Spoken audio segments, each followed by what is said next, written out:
আইডিয়াই তোমাকে হালাল পন্থায় বিলিয়নিয়ার বানাতে পারে, ঠিক কি না? আত-তাজির আস-সাদুক আল-আমিন মা'আন নাবিয়্যিন ওয়াস সিদ্দীকিন ওয়াশ শুহাদা'i ওয়াস সালিহিন, আমানতদার সত্যবাদী ব্যবসায়ী কিয়ামতের দিন নবীদের সাথে, শহীদদের সাথে, সিদ্দীকিনদের সাথে, সৎ কর্মশীল ব্যক্তিদের সাথে দাঁড়িয়ে যাবে। চিৎকার করে পড়েন সুবহানাল্লাহ। এজন্য নতুন নতুন যত আইডিয়া আছে এগুলো আমাদের মাথা থেকে বের করতে হবে, তাহলেই আমাদের ব্যবসায় বরকত দিবে কে? সম্মানিত সুধী, তাই বলছিলাম আমরা নিজের পায়ে দাঁড়াতে চাই, আমরা কিছু করে দেখাতে চাই, আমরা স্বাবলম্বী হতে চাই, পরিশ্রম করতে হবে। পরিশ্রমের কোনো বিকল্প নেই। there is no alternative way to struggle. Struggle তোমাকে করতেই হবে। কেউ তোমাকে তোমার জন্য স্পেস তৈরি করে দিবে না। এই পৃথিবীতে কেউ কাউকে জায়গা দেয় না, এই পৃথিবীতে এসে জায়গা করে নিতে হয়। চিৎকার দিয়ে বলো ঠিক কিনা? হুঙ্কার দিয়ে পৃথিবীবাসীকে জানিয়ে দিতে হয় আমি এসেছি। মায়ের পেট থেকে যখন আমরা বেরোই আমরা কি বলি? ওয়াও ওয়াও বলে নিজের অস্তিত্বের জানান দেই যে আমি এসেছি, এই পৃথিবীতে আমি জায়গা করে নিতে এসেছি। Life is not a bed of roses. এই পৃথিবী ফুলের বিছানো সজ্জা নয়। এখানে কষ্ট করতে হবে, পরিশ্রম করতে হবে, ঘাম ঝরাতে হবে। পরিশ্রমের ঘামে যে লোনা পানি থাকে, ওই লোনা পানিতে জন্ম নেয় সফলতার বীজ। এজন্য পরিশ্রম করতে হবে। সব নবীরা পরিশ্রমী ছিলেন, সব নবীরা কাজ করেছেন। সূরা জুমার এই 10 নম্বর আয়াতে আল্লাহ তাআলা আমাদেরকে মোটিভেট করে শিখাতে চেয়েছেন যে স্বাবলম্বী হও, নিজের পায়ে দাঁড়াও, কাজের সময় কাজ, নামাজের সময় নামাজ। আজকে এই স্লোগানটা এই মাহফিলের শুরুতে, মাঝখানে, শেষে বারবার বলে আমরা মুখস্থ করে নিয়ে যাব। কাজের সময় সবাই বলেন নাই তো? সবাই বললে তো এই প্যান্ডেল কাঁপতে শুরু করবে। কাজের সময় এইভাবে আওয়াজ করতে হবে, পারা যাবে? নামাজের সময়, কাজের সময়, নামাজের সময়, সিনেমা দেখার সময় দেখা যাবে না? কাজের সময়, নামাজের সময়, এটা মনে থাকবে? মুখস্থ করা যাবে তো?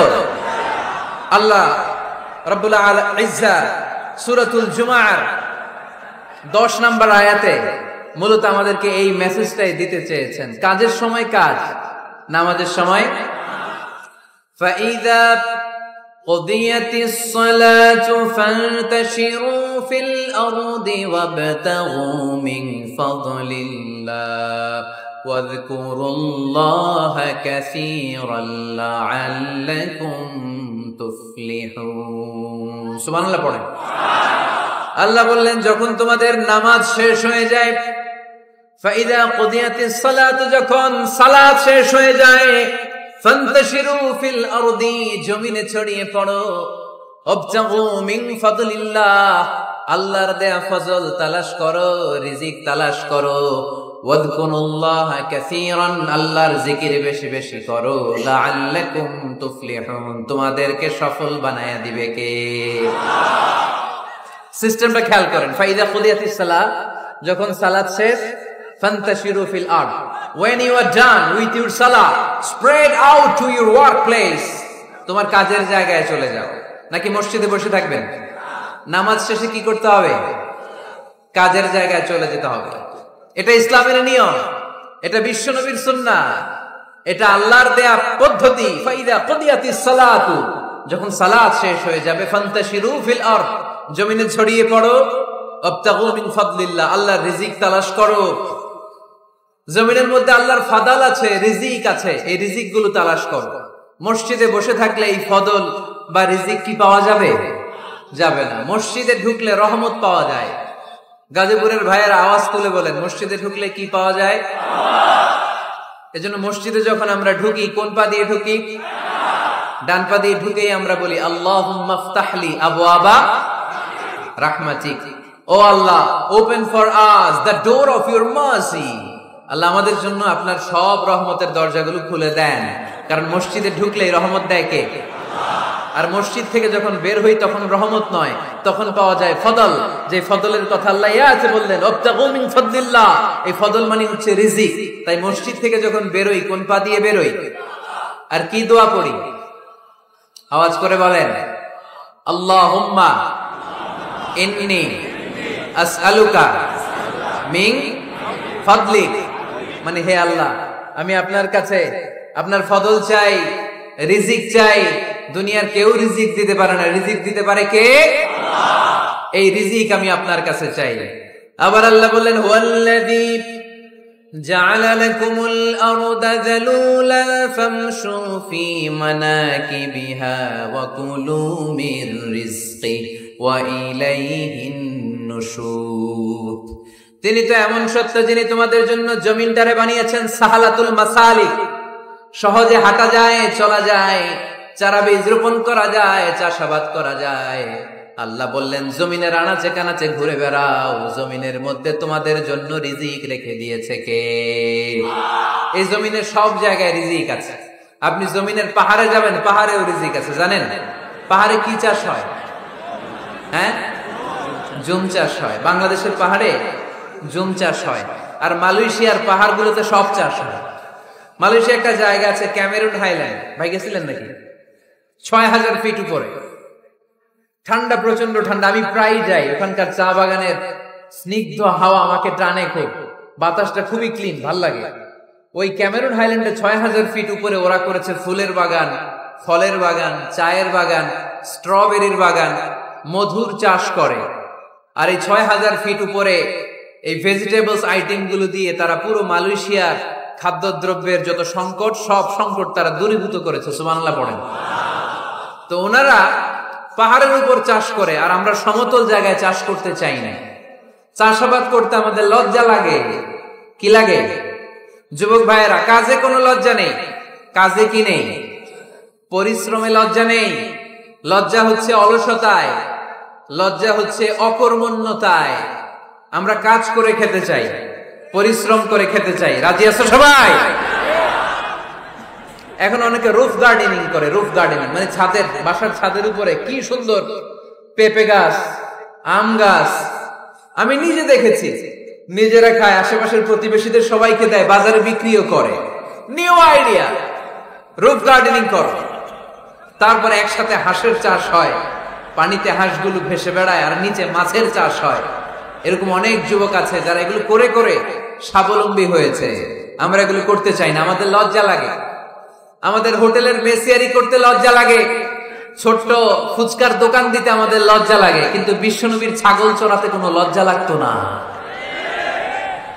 কাজে কোনো লজ্জা আছে? লজ্জা কিসে তাইলে? অলসতায়। আওয়াজ করে বলো, লজ্জা কিসে?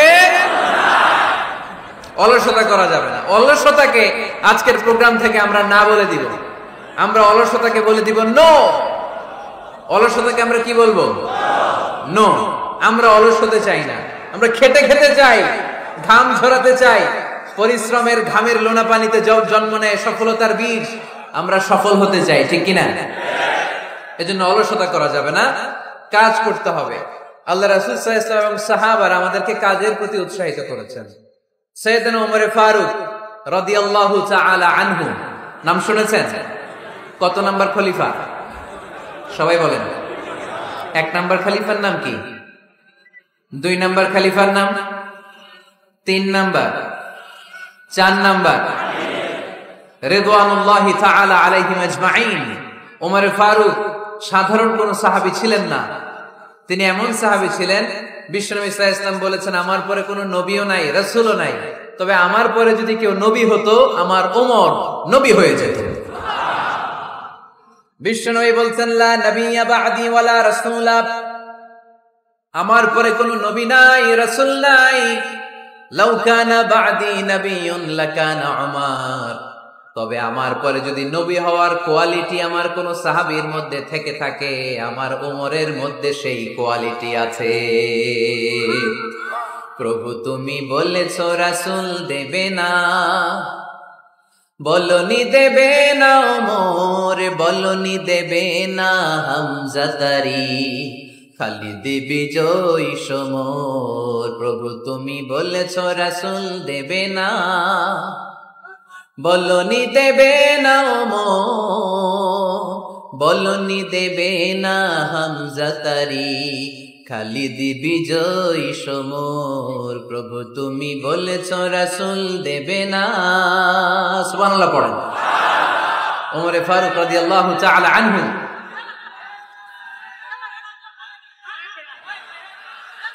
ভাইজান দোয়া করে দিই, কষ্ট হচ্ছে অনেক। শেষ করে দিব, আলোচনা শেষ করে দিব। আরো কয়েক মিনিট শুনবেন শুনবেন শুনবেন তো বারবার এরকম আওয়াজ করলে কি শোনা যাবে? এই ছেলেরা, এই অডিও শোনো না তোমরা? অডিওতে চেহারা দেখা যায় না। বসো, তোমরা অডিও শুনবে, এরা ভিডিও দেখবে। বসো, আওয়াজ নাই। আমি শুরুতেই বলেছি কানগুলো খরগোশের মতো খারাপ করে শোনো। অডিও রেকর্ডের মধ্যে কি চেহারা দেখা যায়? এখানে যারা দেখতে পান ওই দিকে তাকা, ওই যে ওখানে প্রজেক্টর আছে, আওয়াজ করা যাবে না। আলোচনার মাঝখানে বক্তাকে এত ডিস্টার্ব করলে বক্তা তার আলোচনার ফ্লো হারিয়ে ফেলে। সে কি বলছিল এটা সে ভুলে যায়। সে মাথার মধ্যে কি কি পয়েন্টস, কি কি মেসেজ গুলো শেয়ার করার জন্য সে আগাচ্ছিল এটা সে ভুলে যায়। এজন্য আর কয়েক মিনিট কথা বলবো, আর কষ্ট দিব না আপনাদেরকে, একটু চুপ থাকবেন। দ্বিতীয় খলিফার নাম কি ছিল? সবাই বলেন কি নাম? সাইয়েদনা ওমর ফারুক রাদিয়াল্লাহু তাআলা আনহু। ওনারে মুনাফিকরা খুব ভয় পেত। কারা? মুনাফিক চিনেন তো? ভিতরে এক বাইরে আরেক, তার নাম? সবাই বলেন ভিতরে এক বাইরে আরেক, তার নাম মুনাফিক। ইউযহিরু খিলাফা মা ইউবতিন, আরবিতে কি বলে? ইউযহিরু খিলাফা মা ইউবতিন, প্রকাশ করে একটা, ভিতরে আরেকটা। ভিতরে এক বাইরে আরেক, তার নাম? সবাই বলেন ভিতরে এক বাইরে আরেক, তার নাম? আমরা কি মুনাফিক হতে চাই? এরা যখন যে সুবিধাজনক অবস্থানে থাকে তখন তার সাথে থাকে। ডান দিকে যে বলে আপনি ভালো, আমি আপনার দলের লোক। বায়ে যে বলে আরে না এটা খারাপ, আপনি ভালো, আমি আপনার দলের লোক। এরকম আছে না নাই? যখন যে ক্ষমতায় তখন তারে তেল মারে। যেদিকে বৃষ্টি আর তুফান ওইদিকে ছাতা ধরে। আছে না নাই? বাংলাদেশে একটা গান চলছিল কিছুদিন, শুনতাম, মধু হই হই বিষ হাবাইলা। সূরাতুল মুনাফিকুনের তাফসীর বোঝানোর জন্য এটা আমার জন্য খুব সহজ ছিল। মধু হই হই বিষ হাবাইলা। বলে মধু, বলে কি? বাটির মধ্যে নিয়ে আসছে, বলে এটা মধু, বলে কি? আসলে এটা কি? জোরে বলেন। আমরা কি মুনাফিক হতে চাই? না। আমরা কি হতে চাই? মুনাফিকরা হচ্ছে এদিকেও যায় না আবার ওদিকেও যায় না। মুযাবযাবিন, they all the time long in dilemma, they don't know where to go, they don't know where to proceed। কোন দিকে যাবে জানে না, ডানেও না বায়েও না, নেহি এদার নেহি ওদার, দরমিয়ান মে সাদার বাদার। এরকম আছে না? উপর দিয়া ফিটফাট, ভিতর দিয়া সদরঘাট। সদরঘাট এখনো ফিটফাট হয় নাই। তো এই মুনাফিকের অবস্থা হচ্ছে উপরে ফিটফাট, ভিতরে সদরঘাট। আমরা কি মুনাফিক হতে চাই? কি হতে চাই? মুমিন হতে চাই। এই মুনাফিকের দলগুলো মদিনাতুল মুনাওয়ারাতে ওমর ফারুককে খুব ভয় পেত। ওমর ফারুককে দেখলে তারা থারথার করে কাঁপতো। শুধু মুনাফিকরাই নয়, খোদ ইবলিস শয়তানও সাইয়েদনা ওমর ফারুককে দেখলে ভয় পেত। আমরা আমাদের ছেলে মেয়েদেরকে যদি খাবার না খায় আমরা কি বলি? আম্মু খাবার খাও। কি আসবে? ভূত আসবে, বিড়াল আসবে, বাঘ আসবে। এগুলো গাজীপুরে বলে না বোধহয়।